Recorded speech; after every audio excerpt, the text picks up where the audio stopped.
Bonjour à tous. Bonjour.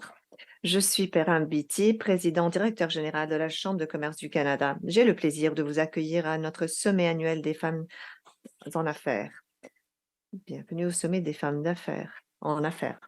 Nous nous réunissons aujourd'hui sur une plateforme virtuelle, mais je tiens à commencer l'événement d'aujourd'hui en rendant hommage aux peuples indigènes de toutes les terres sur lesquelles nous nous trouvons aujourd'hui d'un océan à l'autre. Je veux reconnaître le territoire ancestral des Inuits, des Métis et des Premières Nations et célébrer l'importance de la terre que chacun d'entre nous appelle son foyer.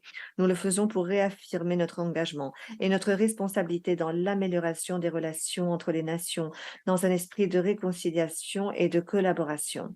Pour la troisième année consécutive, notre sommet des femmes et de l'entreprise a rassemblé certains des leaders d'opinion, des dirigeants d'entreprise et des entrepreneurs les plus influents de tout le Canada pour aborder l'une des questions économiques les plus importantes du pays, la parité homme-femme au sein de la population active. Les femmes continuent de se heurter à des obstacles spécifiques sur le lieu de travail, ainsi qu'à des obstacles systémiques à l'égalité d'accès aux opportunités économiques. En conséquence, les femmes et l'économie canadienne dans son ensemble ne réalisent pas leur potentiel. Les données montrent une économie canadienne sexuée. Les femmes sont surreprésentées dans les emplois et les secteurs faiblement rémunérés et sous-représentées dans les emplois bien rémunérés et les secteurs à forte croissance et à fort impact. Dans les entreprises, les femmes se heurtent à des obstacles tels que les microagressions, l'épuisement professionnel, la discrimination en matière d'inégalité salariale, l'insuffisance des possibilités de développement et d'épanouissement professionnel et le manque de mentors et d'alliés. Cette réalité est à l'origine de certaines tendances alarmantes, notamment la diminution du nombre de femmes occupant des postes à responsabilité. Selon un rapport récent de McKinsey & Company, pour chaque femme promue à un poste de direction, deux choisissent de partir.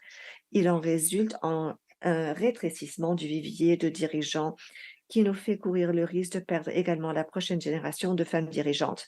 Les obstacles auxquels se heurtent les femmes dans les domaines d'estime et de l'éducation sont particulièrement prononcés. L'absence d'environnement inclusif, les préjugés inconscients et les possibilités limitées d'avancement professionnel sont des obstacles majeurs à la progression des femmes dans ces domaines.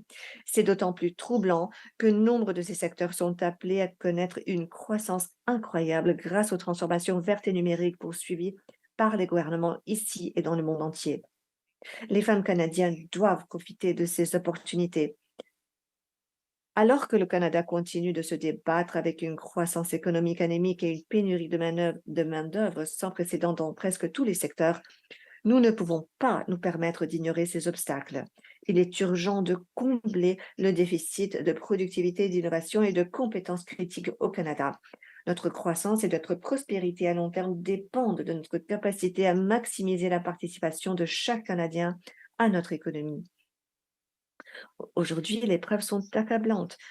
Certains chiffres suggèrent que jusqu'à 150 milliards de dollars de PIB supplémentaires sont laissés de côté parce que nous ne parvenons pas à mettre les femmes sur un pied d'égalité. Il s'agit d'une statistique stupéfiante qui constitue une nouvelle sonnette d'alarme alors que nous nous engageons sur la voie de l'égalité pour tous les Canadiens. Nous avons besoin d'une collaboration intersectorielle. De nombreux secteurs ont fait des progrès remarquables dans la réalisation de la parité homme-femme en mettant en œuvre des politiques inclusives, en favorisant la diversité des talents et en promouvant des programmes de mentorat. En partageant ces stratégies, nous pouvons tous nous en inspirer, réaliser nos propres progrès et relever les défis propres à notre secteur et à notre organisation. Avec des politiques gouvernementales qui offrent un soutien et des investissements significatifs, nous pouvons propulser l'avancement des femmes dans tous les domaines.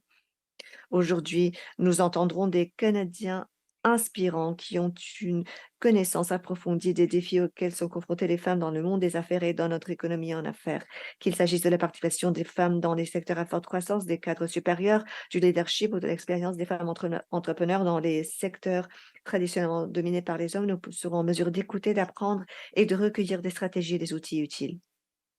Il est important de comprendre que la parité entre les hommes et les femmes n'est pas une question qui concerne juste les femmes, c'est une question économique.